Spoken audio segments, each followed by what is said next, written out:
રાજકોટ અગ્નિકાંડ બાદ સફાળું તંત્ર જાગ્યું છે અને ફાયર વિભાગ દ્વારા બહુમાળી ઇમારતોમાં ચેકિંગ હાથ ધરવામાં આવ્યું છે અને ફાયર સેફટીના સાધનો ન મળતા કાર્યવાહી હાથ ધરવામાં આવી રહી છે। ત્યારે શહેરના માંજલપુર વિસ્તારમાં આવેલા સરસ્વતી કોમ્પ્લેક્સમાં 180 યુનિટ સીલ કરવામાં આવ્યા। રાજકોટની દુર્ઘટના બાદ વડોદરા ફાયર વિભાગની ટીમ દ્વારા હાલ મોટા પાયે ચકાસણી કરવામાં આવી રહી છે।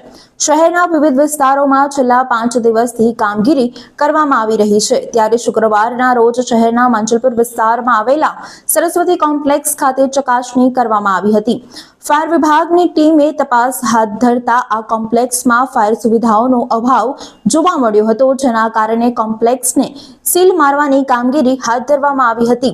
વડોદરા ફાયર વિભાગની ટીમ દ્વારા સતત 5મા દિવસે પણ કાર્યવાહી કરવામાં આવી રહી છે।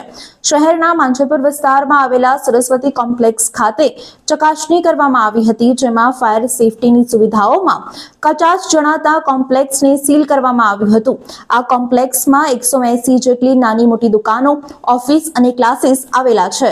વોર્ડ નંબર 18 માં માંજલપુરમાં સરસ્વતી કોમ્પ્લેક્સ છે, ત્યાં 180 જેટલા યુનિટ છે। ફાયર એનઓસી માટે આવ્યા હતા અમે। ફાયર એનઓસી છે નહીં, સેફટીના કોઈ પ્રિકોશન્સ નથી। ફાયર એક્સટિંગ્યુશર્સ બધા એક્સપાયર થઈ ગયા છે મોટાભાગના, એટલે હવે અત્યારે અમે સીલ કરીએ છીએ। 180 છે ટોટલ યુનિટ્સ, એની અંદર કેટલાક ક્લાસીસ પણ છે, કોમર્શિયલ ઓફિસ પણ છે અને દવાની દુકાન છે, ફાસ્ટફૂડની દુકાન છે, જ્વેલર્સ છે, ઘણું બધું છે।